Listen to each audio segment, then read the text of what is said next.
So I'm going to, for people who are not familiar, I'll be showing some of the members' pictures over the past month, which tickled my fancy. They may not be, they may not tickle yours, but they were what I liked, and then a little bit of science about birds. Okay.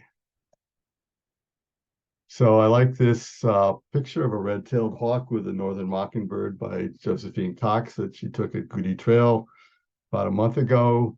It looks like the mockingbird to me was sitting on the back of the hawk, but she assured me it's actually on the branch behind it. But I thought it was one of several really good pictures she took of this pair of birds. I like this Cooper's hawk by Jim Ivet. Just everything spread out. Oops. Oops. Another picture by Jim of a pine warbler at Montevideo Road, beginning of October. I like this close-up of this American coot by Michelle Browning, showing some of the white. And then our resident expert in photographing birds in flight, Stephen Davies, took this picture of American golden plover at Blue Mash.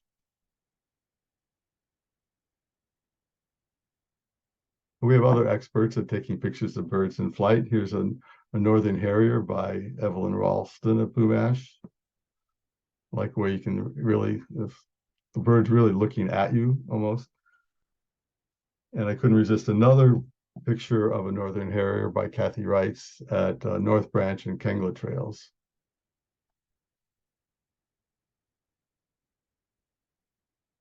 Speaking of blue-headed vireos, here's one by Stacy Rabinowitz at Kengar Palisades Park a couple of weeks ago or a week ago.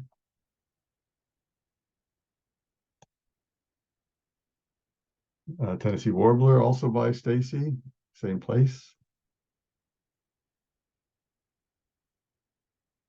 Thought this is a really nice detailed picture of a swamp sparrow by Karen Bodel at the Agricultural History Farm Park.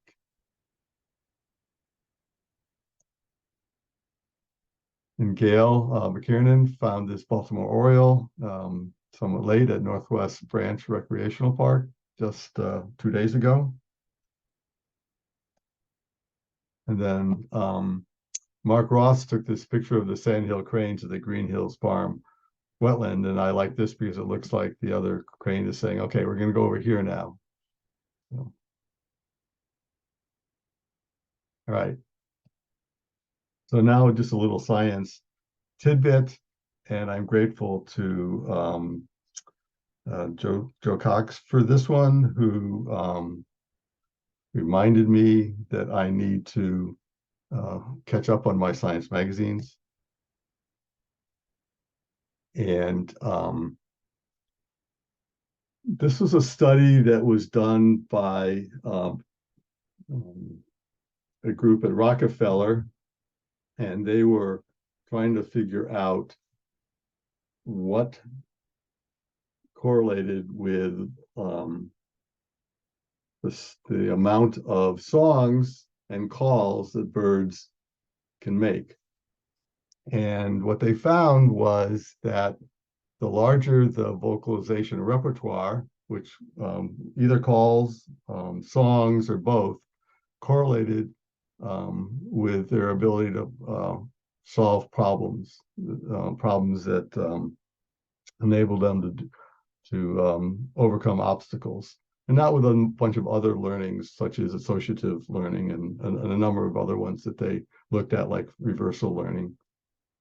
And I'm not sure if you can see this well, but the mimics, which are in these diamond shapes, like this magenta one here or this blue one here, and the so-called open-ended birds, which are these upward pointing triangles, they predominate at the high end of being able to solve problems.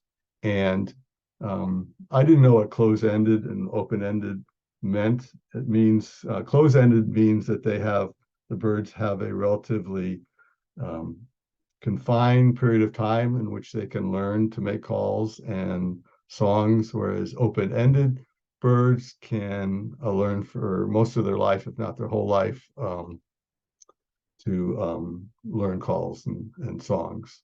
And so those birds, open-ended and mimics, tended to problem solve the best. And birds like mourning dove and the eastern phoebe did not do as well.